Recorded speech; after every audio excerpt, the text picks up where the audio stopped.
All right, so I want to show you guys something. I've talked about this before, but not directly. I forget the name of the video, but anyway, it's this single mom who I follow on Facebook and Instagram. And sometimes I'll just friend girls and I'll just peep, check out the way they roll, the stuff they talk about. Um, the stuff they post, so I can get a little glimpse into what kind of people they are, what their character's like. The girls and the women who don't post a lot on social media are probably good girls, if there is such a thing, right? But um, if they're not posting on social media all day, if they're not posting up selfies of their half tits hanging out or whatever, there's a good chance that they're probably decent quality humans, and they're, and they just, they've got a boyfriend or they've got a husband or whatever, and they just stick to their life, and they're just quality people, if there is such a thing. We all know hypergamy exists. We all know that, these women have stuff up their sleeve. We all know that, they hide stuff behind our back and things like that. Now, it's very possible that they could just be smart enough not to advertise what they're doing or advertise their thoughts on social media. I think a lot of people are stepping away from social media for that very reason. They're not trying to advertise how they feel. They don't want to get political. They don't want to polarize themselves with their friends. They don't want to, get caught up in that whole trap of like, um, you know, posting your emotions online through memes and oh, I don't like this and that, but and people have lives. They got things to do. They're at work.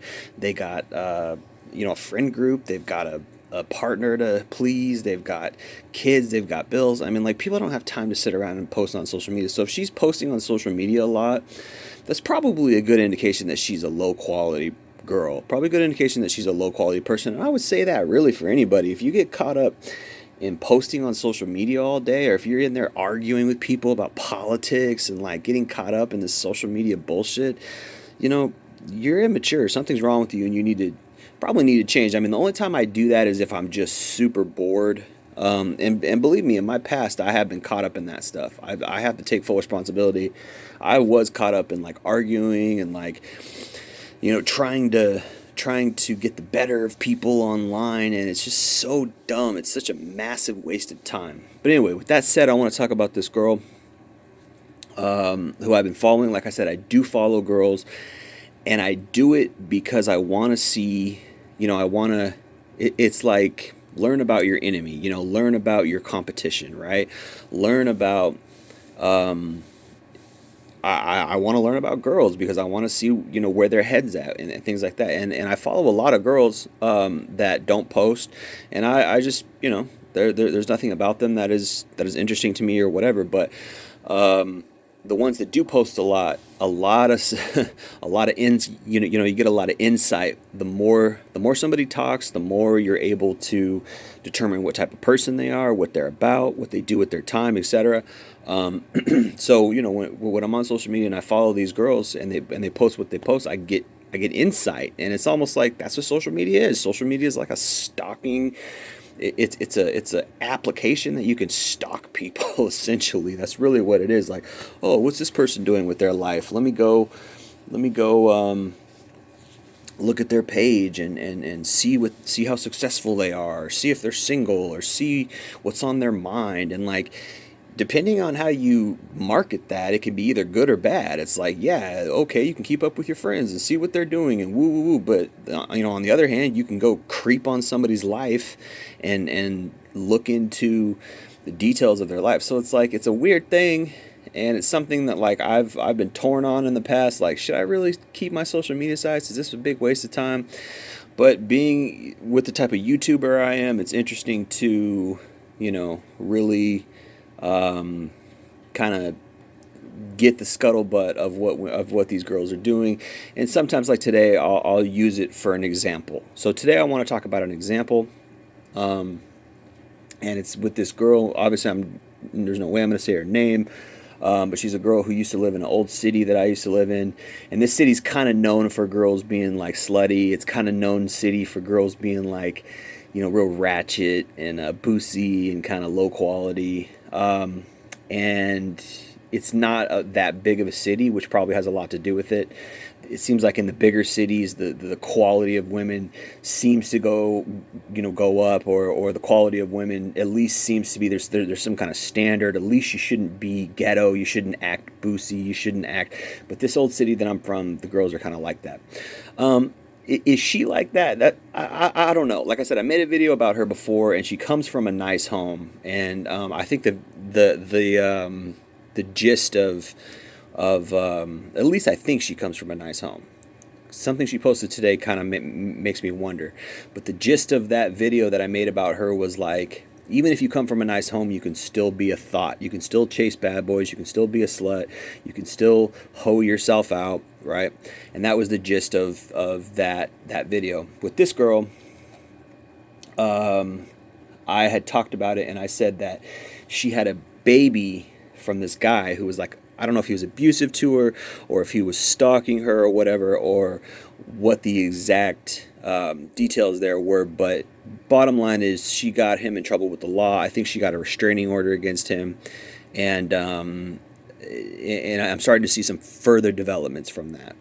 So what happened was, this girl went out and she was acting like a slut, etc. And she went out and she decided to be ghetto and boozy, and she got knocked up by some dude, right? Some bad boy, probably criminal guy, because this is what these girls are chasing when they're in that little mode. Oh, their hormones are going, and they want the bad boy, they want the guy who's dangerous, and they want the actual criminal. This is why criminal guys, if they're good looking, they get a bunch of attention from women, because there's something in women that is super attracted to a guy who is violent, and this is seemingly counterproductive to everything feminism stands for. Oh, violence against women is so bad, woo woo woo. Then why do women fantasize about being raped? Then why do women chase violent men? Why do women chase bad boys? Why do women chase these no good asshole dirtbag men, and then get mad and upset when the guys do dirtbag shit to them? It's just, female nature's fucked, right? So, but there's something in them that is attracted to dangerous men, to danger in men,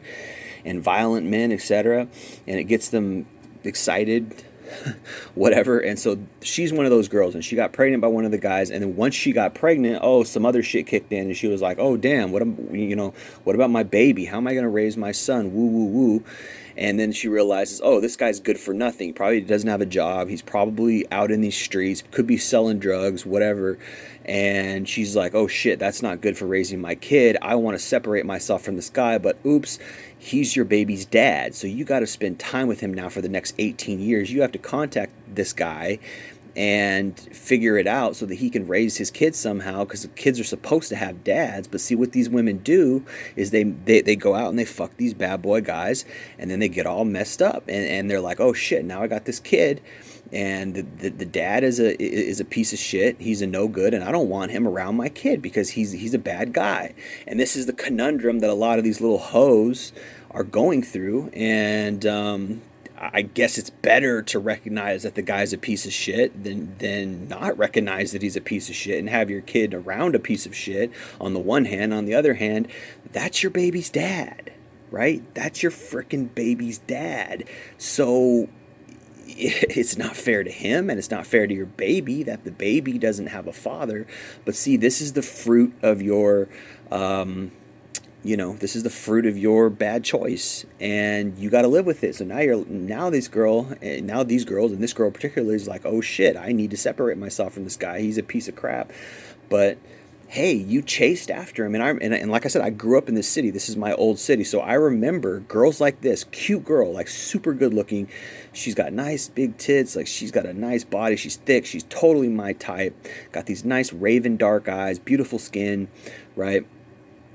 And yet she's chasing after bad boys. And I remember girls like this used to friend zone me when I was too good. I was too much of a nice guy in high school, and I played basketball, I was popular, but I was too nice. I wasn't a bad boy enough. And that's when I learned, oh, okay, in order to get sex, you gotta be a bad boy. In order to get laid, you gotta act like a piece of shit. You gotta be a rapper, thuggy guy, and you gotta talk bad about women. You gotta, that's what they're attracted to. So they want this bad boy. And when I was in my mid-20s, I learned how to play that game. I learned how to use that little swagger, that little thug persona to get pussy, and guess what? It worked like a charm. Girls were coming out of the woodwork trying to fuck me. But then I got a little bit older and I realized, you know what? The girls that are trying to fuck me are pretty trashy. They might be hot, they might have big tits, they might be slutty, which is nice for a while, but they don't have any value. There's nothing of quality within these type of girls. And of course, they don't know how to treat a man. All they know how to do is be narcissistic. All they know how to do is suck dick. All they know how to do is, cheat and lie and etc. Right? And you don't want to be in that type of relationship as a man. So what eventually ended up happening was I was like, fuck that. I keep meeting these same dumbass, shitty, low quality girls, and I'm tired of it. And I said, you know what? I'm going to change the way I dress. I'm going to change the way I talk. I'm going to change the way I act. And I'm going to see if I can attract higher quality women. Well, of course, that helped. But of course, women are still women. Hypergamy is still hypergamy. Women still want bad boys, even if they dress better or they're just a little bit better type of bad boy. It's all the same shit. They all want a bad boy. They all want a guy who's going to, treat them like shit and fuck them and run. And that's what they want. They say they don't want that. They say they want something different. But in reality, their actions really betray who they really are. Their actions really show you who they really are. So again, this what this girl is. This is what she did. And since then, she's been talking all this shit like, oh, I'm changing and this, that, and the third. But if you go to her Instagram, so let me show you. This is her Instagram. It's her social media. So she has this post right away. She's got, if she never posts a nigga, don't trust her 100%. She got game like a nigga. Yes, I do. Okay, listen. First of all, I don't like anybody saying the N-word. I just said it, but of course I'm just reading it. But I don't like anybody saying the N-word, especially dumb white girls, okay? Or I don't think she's white. She's like mixed. She's like half white, half Asian or some shit. She's definitely not black at all. I don't like that. It's dumb. And if you say that, you're trashy, especially if you got a kid, okay? And then she's saying, don't trust her, she got game. So basically what she's saying is, she posted this 10 weeks ago, so it was about two and a half months ago. So she's not changed. Her kid's already two and a half years old. This is 2.5 months ago. She's still doing shit on the under, even though she's talking about, woo woo woo, I'm changing. And she has this mixed shit. Oh, I'm for the truth no matter who tells it. I'm for justice no matter who it is. She has, these girls, they have this mixed shit. And then she said, oh, since social media arrived, social skills have declined, fake become real, and narcissists thrive. Yeah, and look at what you're doing. Oh, she got game like a in. If she never posts an in, don't trust her. She got game like an in. Yes, I do. Oh well, yes, I got game like an in. I keep everything on the under. I hide my relationships, and I'm doing all this dirt on the under, which is what these girls do. They act like they're all perfect for social media because they got their family and friends that they grew up with on social media. Oh, I'm changing. Now I'm gonna go over here to her. This is her actual Facebook. It says, it ran in your family until it ran into you. God says you've been anointed to break the cycle. Generational curses stop with you. Oh, okay. Well, how does that add up with this then, lady? If she never posts an in, don't trust her. She got game like an in. Yes, I do. So if you're trying to break the curse and yet you're doing stuff on the under, how exactly is that working out for you?